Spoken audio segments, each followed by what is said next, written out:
Hey, get in my way and try to block me, I'ma show aggression. Slide on your block like Danny Glover with a lethal weapon. I fucked your thought, she gave me top, I guess that's my confession. Got no regrets, I made mistakes, but I learned. We like to show off weird, wacky games. Okay, and today's list is going to be a little bit extra peculiar. I haven't really seen many of these on YouTube. So today we're going to do my list, my picks for my top 10 best asymmetrical multiplayer games. These are titles that focus on unbalanced gameplay in a sense. They are competitive games. Think something like hide and seek, where one team or one player plays an entirely different way compared to the rest of the game. Very interesting stuff here, and a lot of these games play so radically different from each other. And we're not including asynchronous games. I made sure all of these games have playable populations. This genre is up and coming, very niche and weird, so a lot of these games tragically couldn't make the list because they're dying or have died, they're dead, which is kind of a tragedy, but it's up and coming. Some of these games are actually getting really popular. Some of them are super trendy, so hopefully you guys can jump on that train, ride the wave. Now together, let's have some fun.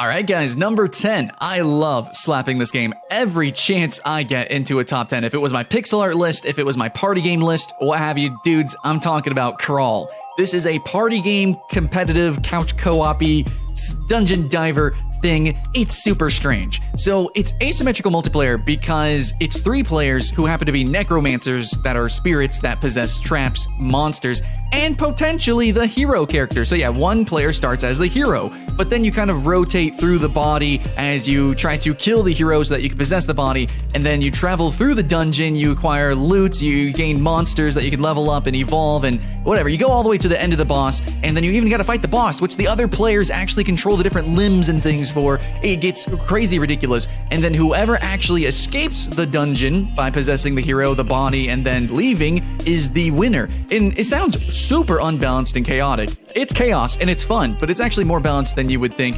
Absolutely. One of my favorite, and if you look at other critics' videos of this game, you'll see the glowing praise of it as well. For all, one of the best party games of all time, and for asymmetrical multiplayer games, I had to use it to start off my list.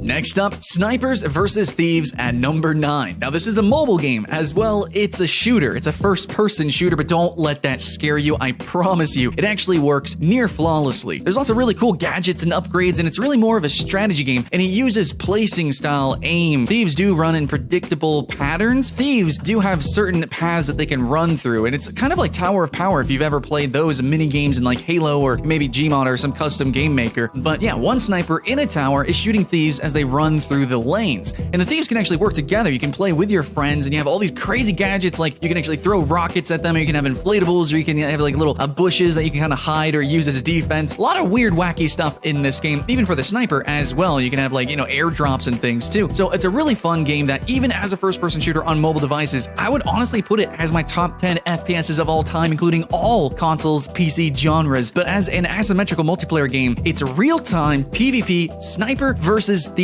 Absolutely, it's going to be making the list. Righteous though, number 8, we have a game called Death. This is sharks versus divers. Now, I really like this game because it's campaign oriented, as in you move through a level as divers. You go from like a little ruin area to ruin area, or like some shipwreck, or like, I don't know, things. You're diving for treasure, okay? You're going from place to place, and then there's freaking evolving sharks that try to kill you. And yes, they do evolve, but also as divers throughout the match, kind of like Counter-Strike, you do also accrue customization, weapons. You actually find treasure, you get the currency, and then you try to upgrade so that you can survive to the end of the match. Now, there are limited lives to these sharks as well as the divers. You got to look out for that. And it really reminds me of something like Far Cry Predator. I hope you guys got to play that back in the day. But dude, it's so intense. You actually get like this crazy heartbeat sound effect when sharks are nearby. And yeah, with the sharks and their evolutions, how fast they can be. And there are different sharks you can actually play as. There's a lot of interesting ways to play, especially because it's big open maps under the sea, but it's also campaign oriented. So lots of different situations you're going to find yourself in that's going to have your heart racing. Now, my number 7 is going to be a really cute, just quick, clean game called Who's Your Daddy? Now, this is a very cheap game, so I'm going to suggest that you do buy 2 copies so you and a friend can play over internet connection. Now, it is online, but the population is really low. Still, 1v1, it makes the list. Who's Your Daddy is a game about a dad trying to baby-proof a house so that a child, who is another player, doesn't kill themselves. Yeah, you could eat batteries, stuff yourself in the stove, I don't know, break glass, all sorts of really creative things that you could do to commit suicide as a baby. Of course, you're crawling around, you're gonna try to hide, ninja your way to hell, but the dad's gonna try to do his damnedest to make sure that doesn't happen. Now, there's lots of different ways you can kill yourself. There's lots of different things as a dad you gotta be focused on, where the baby is, what he's doing, what he might be planning, because it is a kind of a health system. You're not just gonna go find some batteries, eat it, and then instantly die. It is actually like an evolving, engaging process, I think. Now, maybe I'm kind of overselling it a bit for what it is. It's a simple, charming game, but yeah, cheap enough. Pick it up for you and a friend. You're gonna have a blast. Alright guys, next up on our list, I have a free-to-play game that actually plays in shortish rounds, so pretty good if you want to just jump in with your Discord, your community, your friends and family. Links in the description, by the way, if you want to join us. But anyways, yeah, just jump in, pal around a little bit, except one of you is a traitor. Yeah, Deceit is a game about running through a short little tiny mini campaign, kind of sawish actually, with the little puzzles you gotta solve, and it's almost kind of like game showish in some ways. One of you guys is actually a traitor. You're actually a freaking monster. I'm not really sure what the world setting is here, but one of you guys is a freaking monster. And then when the lights go out during certain phases of the game, yeah, well, you turn into a monster and you start wrecking people. The normal people can shoot you. But the game is really about trying to figure out who the monster is before it happens, so that you can kill them before the lights go out, and then you get your face aided off. So if you like that whole kind of like spy, sort of espionage-esque type of gameplay, I think Deceit is the new game to look at.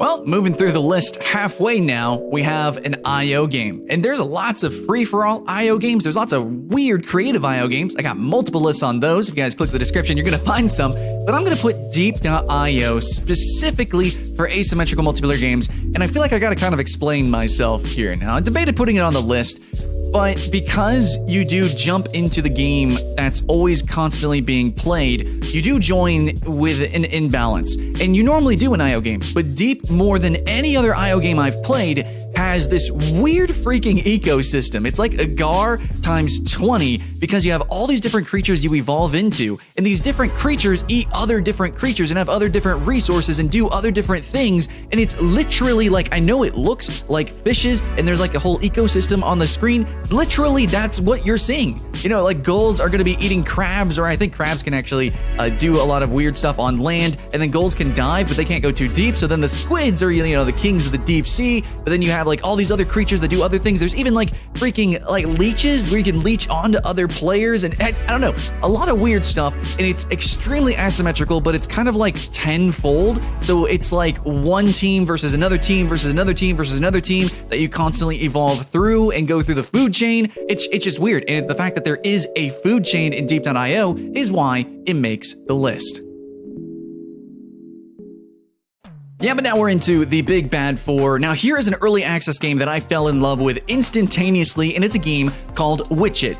Basically, it's Prop Hunt, and I know a lot of you guys have played that. You've probably played the mini-game stuffs on the Minecraft servers as well. Lots of other games with custom game makers, whatever, have stuff like this, but this is a standalone game that looks really freaking polished. I love low poly 3D art. It's gorgeous, and it runs fantastic. But it also has some really interesting mechanics and physics with the witches and how they can fly and kind of bob around. You got freaking grappling hooks as the hunters. But yeah, basically it's hunters versus witches. The maps are really big. There's very involving with the different props that you can actually transform into. And then of course, as the witches, you do have magic, and you have a little bit customization when you go into a match. As a hunter, you can choose, different ways of alerting where a witch is. Of course, like I said, grappling hooks or a myriad of things you can choose from. In the witches, you have different magics as well. So a lot of different customization, really good maps that I really like, and it's still just kind of like a quick, clean game that even in early access, I have to slap it on here for asymmetrical multiplayer games.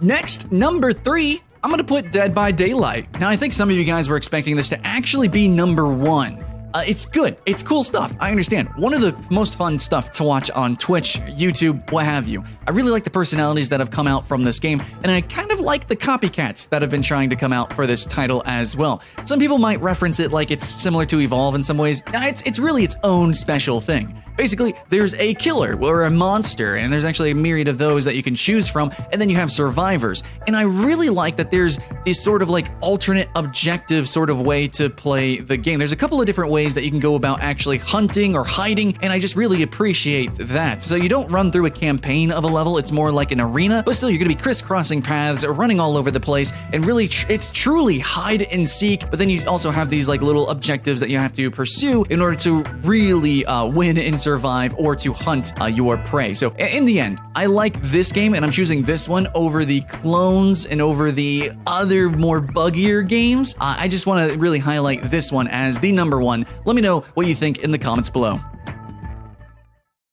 Now we're at number 2, and I'm gonna put Rainbow Six Siege. So I also was wondering if I should actually put this on the list, but it looks like a lot of other publications are very open and public about the asymmetry of this title. I know you take turns, but I think this also fits in the list. Now, maybe something like Overwatch you could debate is also on there, but Rainbow Six Siege takes it a step further, where it is a hero shooter in a sense. It's also a tactical game, but it's attack defense, specifically and only. That is how you play the game. There is no other options. It is just asymmetry, because the attacking team and the defending team actually have unique heroes in between them even. So some might have similar playstyles, you might use similar guns, maybe even identical guns, but the overall playstyle of attack and defense are completely and wholly different. Now you do take turns, and that's how it's fair and competitive. This is one of the fastest growing games, actually. Really want to applaud Ubisoft for actually pursuing this game and giving us an amazing tactical shooter with a lot of weird gimmicks. It's an asymmetrical tactical hero shooter.